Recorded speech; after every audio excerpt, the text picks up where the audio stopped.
Hello and welcome. I'm Rambo Talabong and you're watching another episode of Rappler Talk. The Commission on Elections canceled his certificate of candidacy just a week before elections. What's next for him? We talked to the man of the hour himself, Mr. Edu Manzano. Sir, thank you so much for joining our program. Good morning, Rambo. Welcome to Rappler Talk, sir. Thank you. Okay, sir. So you're running for the congressional seat of the Lone District of San Juan City. Yes, I am. My first question is, where were you and what was your first reaction when the COMELEC released the cancellation of your COC? First of all, I was in a campaign sortie, and as to my reaction, I was surprised, to say the least. We knew there was something fishy because shortly after I had filed my certificate of candidacy, the campaign manager of Ronnie Zamora, right away, she came over to my house and handed me her petition to cancel my certificate of candidacy. Her name was Sophia Hill. Sophia Hill.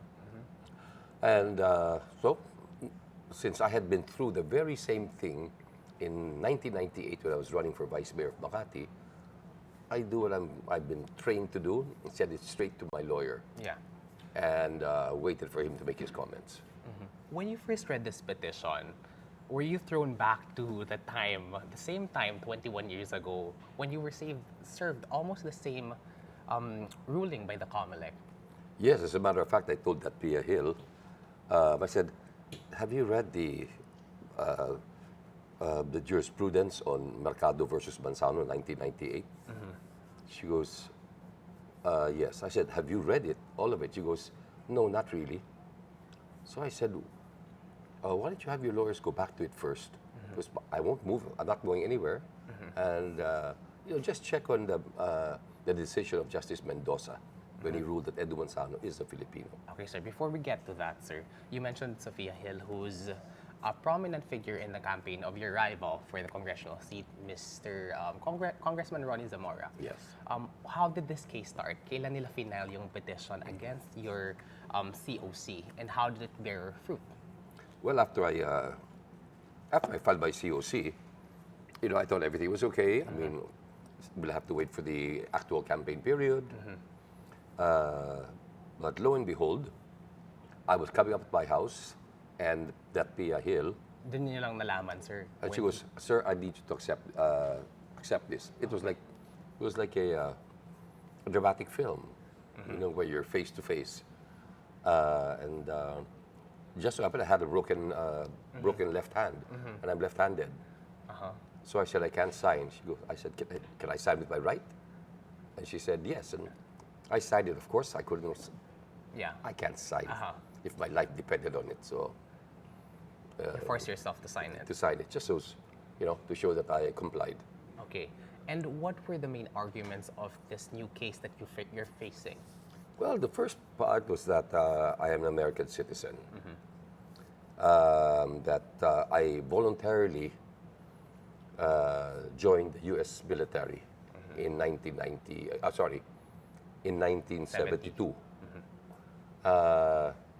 And then right away, part of our defense was, everybody knows, number one, that American law is different from Philippine law. I am a dual citizen, but I do not have dual allegiance. Citizenship is mere recognition, and that is by virtue of the fact that I was born in America. My mother chose to give birth to me in America. I had no control. I did ask to be born in America. But in the eyes of the Americans, if we adopt their doctrine is called jus soli. Jus soli meaning soil, land. So even if you're flying over the United States, and you were born there, and the lady gives birth on the plane, by their doctrine, the baby is an American citizen. So I think it's very clear. I had no control. But my parents just went there to go to school. We come back here, but in our country, your citizenship depends on bloodline. Yeah. Jus sanguine. And in this case, both my mother and father Full-blooded Filipino. full-blooded Filipinos. So, according to the Supreme Court, when they made the decision in 1998, I'm a natural-born Filipino. But you cannot take away the recognition that America had of me. So nakalipat ka na nun, sir, dito sa Pilipinas when they asked you, or they actually compelled you to serve in the U.S. Armed Forces? I was 5 when I came home to Manila from the United States. I was 5 years old. And then when I was 16, the Vietnam War was ongoing and America was losing the war. They sent us a line number to my father. And a draft line number is a number they give you that indicates, okay, you're 1,326 people away from being drafted yourself. It's a countdown. It's a countdown. So what happens here is, if you do not decide, by the time your number comes up, and you haven't decided which branch of service to serve, it's mandatory, they will put you where they need you the most. And at that time, soldiers, they needed foot soldiers, because they were the ones getting killed the most. Yeah. So I always liked aeronautics. So my father said, well, why walk when you can fly and get a college education? So that's why I joined the Air Force. So that's your stint at the U.S. Armed Forces. Yes. But the question now for the petition against your citizenship, or your candidacy, very candidacy, not really your citizenship, is did you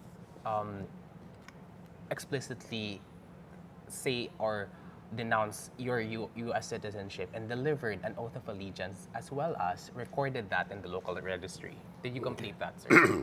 Well, can we break down the question? Yes. Number one, America never asked me to take an oath of allegiance because they already recognized me By birth. by birth as an American. So I never had to do a Oath of sumpa or oath, as they, so to speak. In the ruling of the Supreme Court, Yes. when they, during the deliberations and appreciation of the facts of my case, they said by virtue of the fact that Edu Manzano signed and voted 92, 95, 98, and in his certificate for candidacy, there is a provision there that says, I will bear, I will have, I renounce any and all allegiances to the country, and I will bear faith and allegiance to the Republic of the Philippines. And that was done how many times? 98, 2000, 2001, 2010, and 2016, and 2019. So, sir, categorical question. Okay. Were you a Filipino when you filed your COC? When I filed my COC, there was no question I was Filipino. And nobody questioned my being Filipino. Because when I ran for senator, nobody questioned my citizenship. When I ran for the vice presidency, no one questioned my citizenship. So it only it just came in here. Yeah. Everybody had already taken it as gospel truth that Philippine jurisprudence is now in effect with regards to questions on citizenships with dual citizens. Dual citizens is different from dual allegiances. Sir, what do you think fueled this petition against your COC? Or who do you think is behind it? Oh, no doubt in my mind, it's the opposing camp. Why do you think they're putting so much effort into canceling your COC? You know, initially, I could understand why, and maybe it was just to set the status quo that we will fight you every step of the way. You know, just setting a signal down my door. Pero when the survey started showing my numbers rising, because in the beginning when they just filed it, I don't know if they expected me to be quiet, but they stopped talking about me. Maybe they thought that the less said the better about Edu. But when March came along, April came along, then first week of May, and all three surveys showed me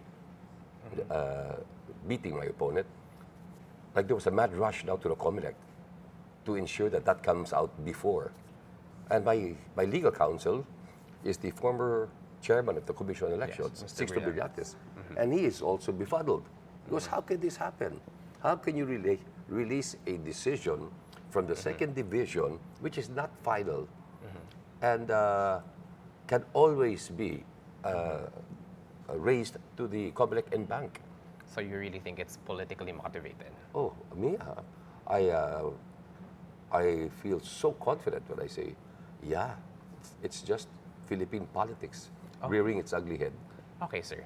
Now I want to go to your policies. What about your promises and what do you want for San Juan that makes your opponents, you believe, want you out of the race? So what is your platforms and what do you promise San Juaneños? You know,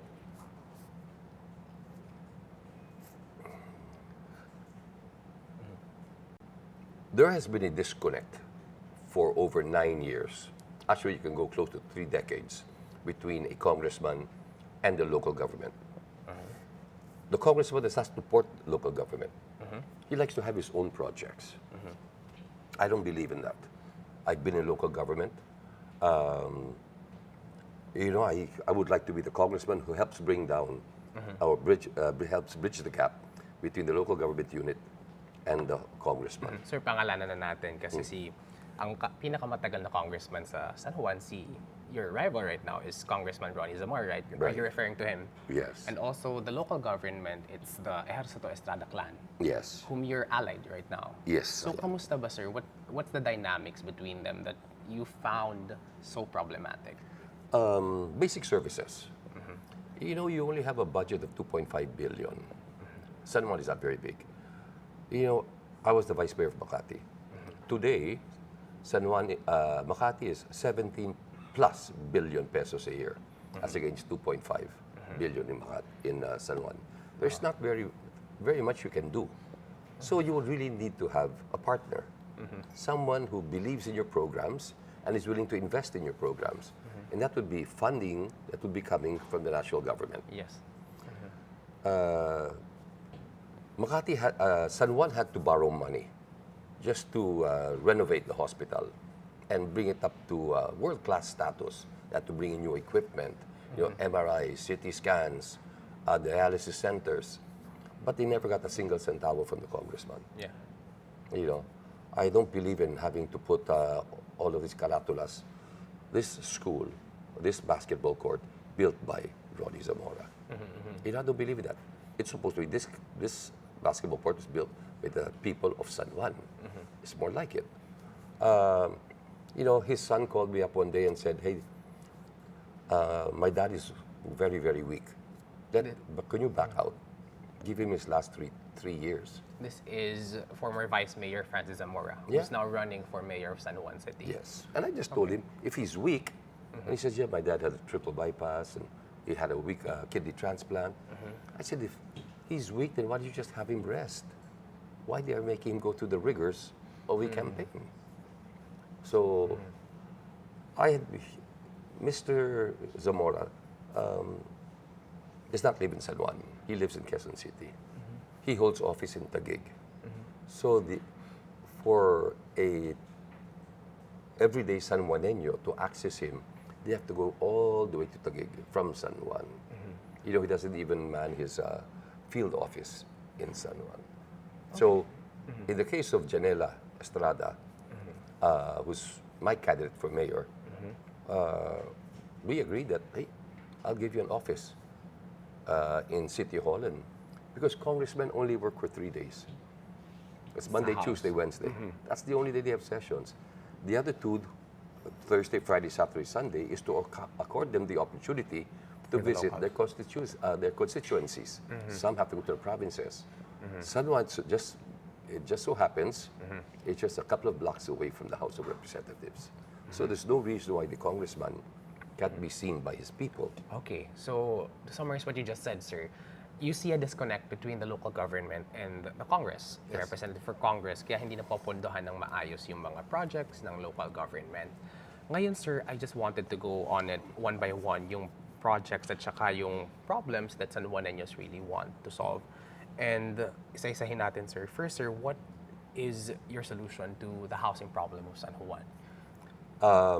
In city housing, there's already 2 properties that have been expropriated and purchased, and which saw the rise of already 8 towers actually where there's in-city housing. Of course, that is a initiative by Gia Gomez, Mayor Gia Gomez. Local government. The local government, You promised to back that for the continuation of that project. definitely. How about employment, sir? Employment, right now, what they have together there is an ordinance where we're encouraging business. When you come into our city, we would appreciate it very much if 50% of all of your employees are San Juaneños, and they have to be qualified. Okay, sir. Tapos, healthcare. Healthcare, the hospital. The hospital should be done within the next couple of months. The idea there is to create a mechanism where people come in and they check out of the hospital without having to pay any bills. Okay. How about last, sir, development? Kasi nabanggit niyo na pag-iiwanan ng San Juan and you compared it with Makati. Well, for one, land area. If you look at it, it's only 2.36 square kilometers. It's a small LGU. It's very, very small. So now you have to look at max use of all whatever property is left. Yeah. Multi-operation kinds of structures. Like if you have a basketball court, maybe it's time that you consider putting something basketball court on top. Since these guys who play can always go on top. Make it a barangay hall in the bottom or senior citizens association office, barangay hall on the second floor, basketball court on the third floor. So building from the top, bottom to top. Yeah. Mataas talaga siya layers. Right, and not having to do a lot of horizontal building. Vertical would be more to the advantage. Okay, sir. I wanted to go with your party dynamics right now because you're running under the PMP, right? Yes. With the Ejército Estrada clan. How is it that you struck an alliance with them? From running in Makati, running as vice president under Ibo Teodoro, how did you meet up with them and how did you decide that you want to be their congressional candidate? Excuse me. Rambo, I grew up with Kibo Teodoro. He was still in short pants when I met him. I've always been a big fan. I think he's a great mind. As far as San Juan is concerned, I lived in Makati, Ecology Village. There was a problem there. I purchased the home, but you could only use it for 25 years. And then again, you have the option to renew. But at that time, all of a sudden, they came up with an opinion from the Solicitor General that the option is vested upon the developer, which was the Philippine Development Alternatives Foundation. So our existence in Makati in Ecology Village was like in limbo, and it still exists to this day.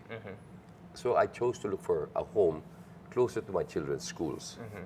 So I had a daughter in a daughter in Ateneo, Poveda in Ateneo. I had a son in CSB, Sal Green Hills, and a son in Xavier. San Juan's really central. Perfect, perfect. And it just so happened a friend of mine was selling their home. Tapos tsaka ka lumipat doon. And how did you meet with the Ejército Estrada, sir, before running in these elections? I moved to San Juan in 2009. Just so happened the house I bought happened to be the neighbor of Mayor Gia Gomez, who also happened to be Ilonggo like I am. And it goes without saying that I'm also the godfather of Jinggoy's children. When when President Erap Estrada had assumed the presidency, I happened to also at the same time, I became the president of the Vice Mayors League of the Philippines. Yun nung nagbakati ka, sir, no? Yeah, and that was the time where I was working very, very closely with Jinggoy and with Erap, who was president, representing my league. Okay, and right now, sir, in facing this case against your candidacy, how is the support of the Ejército Estrada clan? I don't know, run that by me again. Ano, sir? Run that by me again. Okay, because you're facing a big case against your candidacy. How is their support for you? Never wavered, 100%. I don't believe it's a big case. It's been resolved before. Like I was wondering, ano ba yung mas matimbang? COMELEC or the Supreme Court? I mean, I'm surprised how the two junior commissioners did not seek enlightenment with Commissioner Gia, who's been there since 2013 and knows a lot more about election law, Yeah. than he does. See, one of them, was just a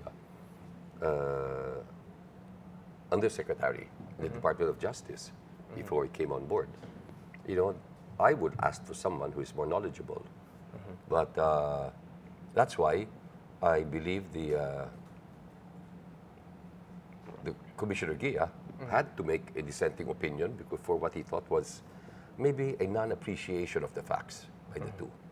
Okay, sir. On your candidacy, your rival, Congressman Ronaldo Zamora, is banking on his experience in San Juan City. Matagal na daw siya. This is the third time that he's running for a third term. Yeah. Max out na niya. What will you bring in to the table for San Juaneños for them to choose you over a long-time congressman of San Juan City? One is energy. Energy, youth. I would like to mend that rift between Congress and the local government unit because, these are just personalities. What's the effect there is the people getting caught in between. They're the ones who are being deprived of better services and benefits. And if you can bridge the gap, if you can join hands with local government unit, which I'm sure I can do, then that will augur well for the San Juaneños. Because then you bring the money down. I don't care about being, I'm not EPAL. I don't intend to see my name in every poster in the street, in every drainage.